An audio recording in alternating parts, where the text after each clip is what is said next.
সকাল আর সন্ধ্যায় দুইবার যদি কোনো মানুষ আয়াতুল কুরসি পাঠ করে, হাতের মধ্যে এরকম ফু দিয়ে তার সমস্ত শরীর যদি মেসেজ করে নেয়, আল্লাহ তাআলা 24টা ঘন্টা তার ফেরেশতার মাধ্যমে এই বান্দাটাকে হেফাজত করে। রাসূল করিম সাল্লাল্লাহু আলাইহি ওয়াসাল্লাম ইরশাদ করেছেন, মান ক্বরাআ আয়াতুল কুরসি দুবুরান কুল্লি সালাতিন মাকতুবান লাম ইয়ামনাহু মিন দুখুলিল জান্নাতি ইল্লাল মাউত।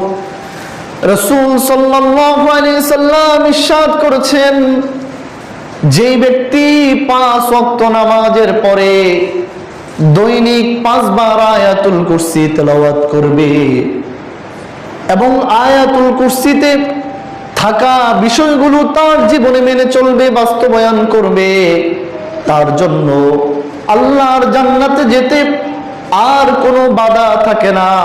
শুধুমাত্র একটি বাধা থাকে, ইল্লাল মাউত, মৃত্যু। মৃত্যু ছাড়া এই লোকটি জান্নাতে যেতে আর কোনো বাধা থাকে না।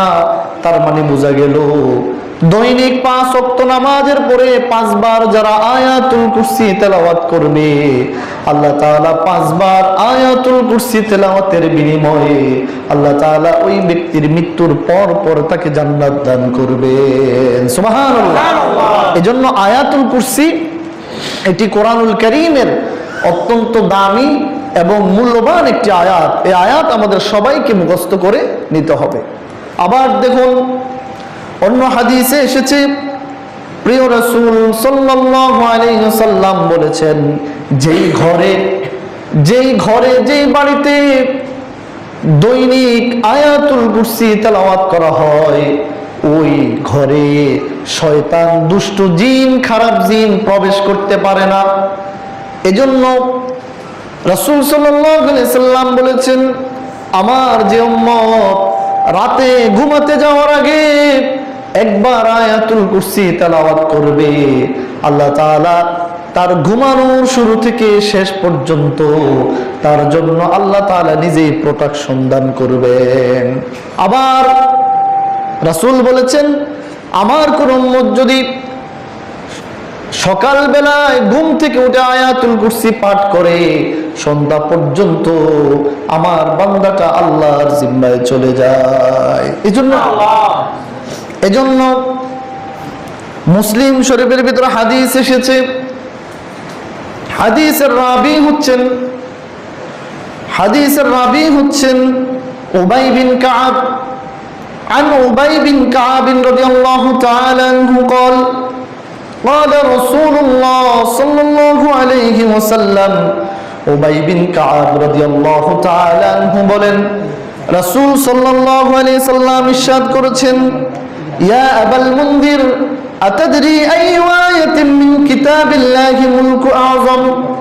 উবাই বিন কাব বলেন, রাসূলুল্লাহ সাল্লাল্লাহু আলাইহি সাল্লাম আমাকে একবার ডাকলেন, ডেকে বললেন, ও আবু উবাই বিন কাব, তুমি কি জানো কোরআন শরীফের ভিতরে যত আয়াত আছে সবচেয়ে দামি এবং সবচেয়ে ফজিলতপূর্ণ এবং মূল্যবান আয়াত কোনটি?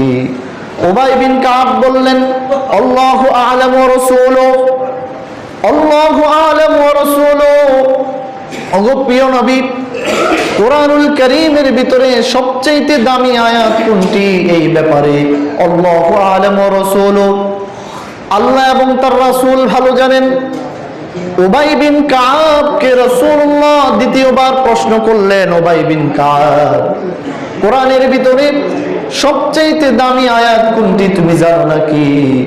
উবাই বিন কাব বললেন, রাসূলুল্লাহ সাল্লাল্লাহু আলাইহি সাল্লাম আপনি আবার দ্বিতীয়বার জানতে চাইলেন, আমার তো মনে হয় কোরআনুল কারীমের ভিতরে সবচেয়ে দামি আয়াত হচ্ছে আয়াতুল কুরসি। উবাই বিন কাব প্রথমবার জবাব দিলেন না, দ্বিতীয়বার নবী আবার প্রশ্ন করলেন, উবাই বিন কাব জবাব দিলেন আয়াতুল কুরসি।